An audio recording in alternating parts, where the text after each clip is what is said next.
friends, Greg Newmaster coming at you again with another action figure review. If you like the video, please like and subscribe and help me build my channel. But today I have Star Wars, the Vintage Collection, the best collection in my opinion, The Mandalorian Mythrol, played by the most excellent Horatio Sands. I don't know if any of you guys are Saturday Night Live fans, especially classic SNL. Horatio Sands was hilarious. He was in the 90s to the mid-2000s season.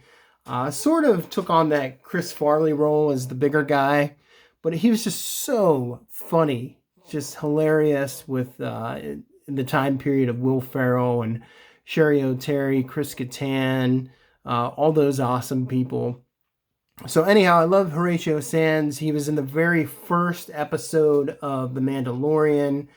He also made a reappearance in the second season as the Mythrol, this blue fish-looking creature. He was the first bounty that Mando got in the very first episode, and that first episode of The Mandalorian was excellent, if you guys can remember. So I was very excited to get this figure, and you know, it looks like the vintage collection gods are hearing our prayers, and just they're really just starting to mass produce the vintage collection figures again.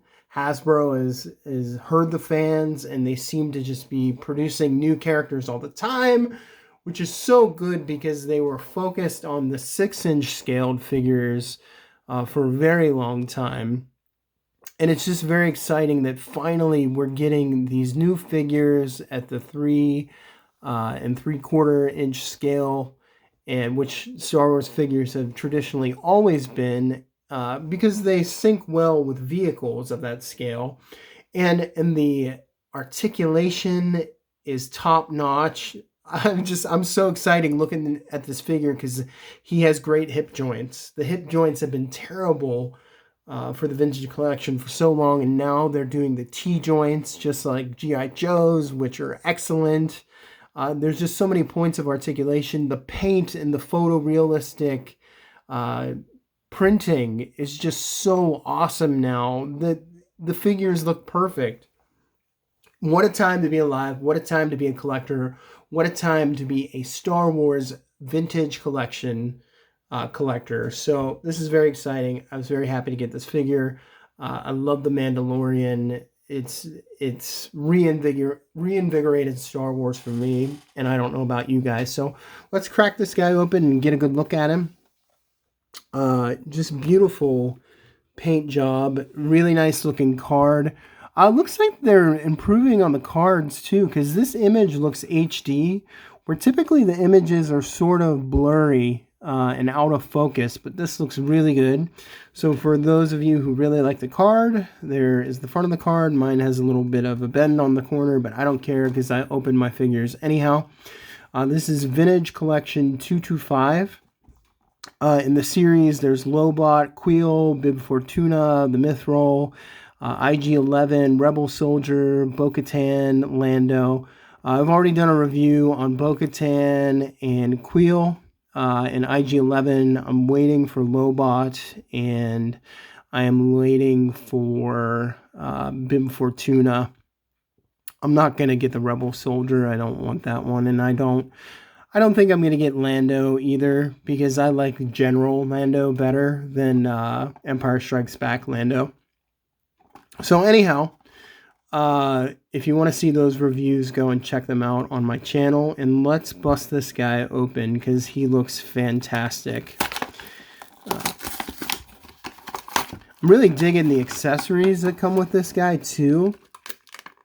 So let's pull him out first and get a good look at him and just really check out, like, look at this nice metallic blue paint and just like the level of details on the head sculpt. Just great. Really nice brown jumpsuit. Sort of has a bomber jacket coat, and just looks terrific. Really, really pleased by this. You know, even his sort of frumpy looking body is just captured very well. And he just looks great. There's the bottom. Look at, yeah, there's even just the sculpting on the bottom of his boots.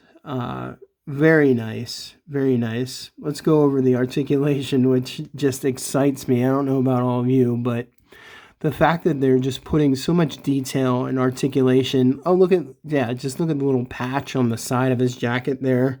Just that level of detail on both sides.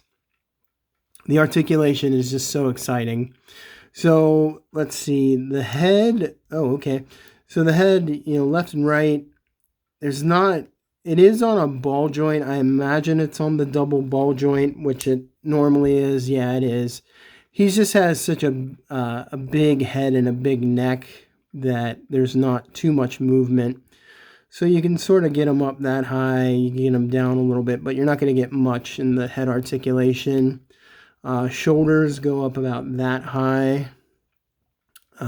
We can get a full rotation there in the arms. Nice bend in the elbow there. You know, I'm a huge fan of the double jointed elbows and knees, but they've been doing such a good job with the Star Wars, especially at this scale, that you don't need the double joints. As you can see how they do it right there in the arm. So they just create a big peg or joint there that gives you more bend. So, oh, I love the wrist articulation there too. I love how the hinge is on the bottom of the wrist right here instead of where the wrists normally go like that. I love it when they go up and down like that for weapons purposes. What else? We have torso articulation, so nice movement. You can get some ab crunch for the Mythrol, but he has a bit of a belly there, so doesn't look like he does too many ab crunches anyhow. And what else do we have here? Very nice elbow articulation. And just these, is this? No, it is not the T-joint. So they didn't do it. I thought it was going to be the T-joint hips, but it's not. It's the old school version, which is really unfortunate. So it seems as if they put the pegs in the top there, so it comes down out of the hips instead of a T where it would just be on a ball joint. I don't know why they would do this with this figure.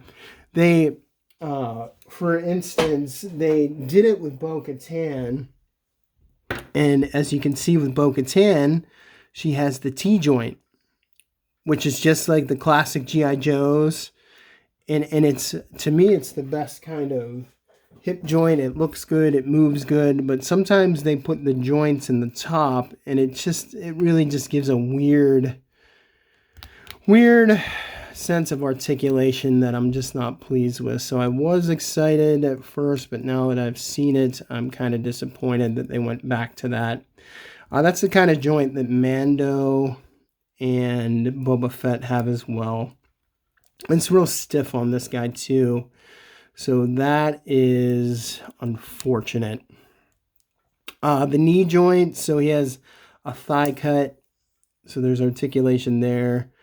Knee joint, not too much bend in the knee, so there's that. We also have ankle pivot up and down. Mine is a bit stuck, so maybe yours is. You want to be careful. Might want to heat that up. And then we also have pivot, which is great. So pretty standard Star Wars articulation. I am bummed out because I thought, like, you see that joint there? See how it comes? I don't know if you guys can see this on the camera, but see how the joint is on top, right there. I don't think you can really see it on the camera, but man, it's a bummer that that's where the joint is. I just don't think that's a good design, honestly, but that's my opinion. Maybe some of you out there really like that, because, you know, you can't do the straddles and splits easily, and it's just weird. It's a very clunky design.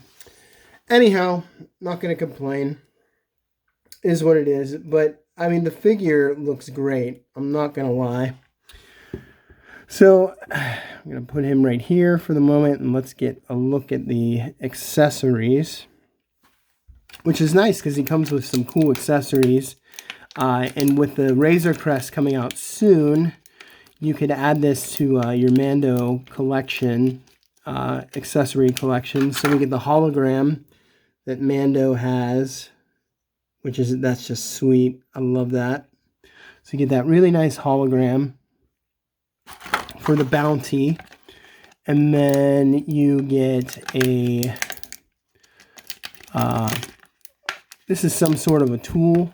I don't remember exactly what this tool is or where it comes from. Please let me know in the comments, because I forget and I can't get it out because of the tape. So I'm just going to cut this tape real quick. Try not to cut myself. So it comes with some sort of a tool. You can work on the ship with that Razor Crest, and you get a blaster. This is a different looking blaster than I'm used to seeing. So he has this blaster. It's all black. There's no paint details. So I'm going to just put that in his hand like so. He doesn't even come with a holster for his blaster, which is unusual because normally figures with blasters have some sort of a holster. And last but not least, we have a pair of binders or handcuffs. And these are a little bit different than the typical ones that Luke... I'm used to seeing the binders that Luke came with from Return of the Jedi. But we can put those on him like so. And... which is great, because when they finally release the Razor Crest, which should be very soon, you want to have these different accessories that you can put on the ship. And let's do a size comparison. Here he is next to Mando. So they're about the same size. And yeah, it's just a really great figure. If you love The Mandalorian, guys, I highly recommend this figure. Here he is next to Queel as well. Yeah, so I definitely recommend this figure. I really enjoyed the character on the show. I look forward to having him with the Razor Crest playset vehicle. And that'll just be really nice. So... highly recommend this figure, guys. If you like the video, please like and subscribe. And God bless you all. Peace.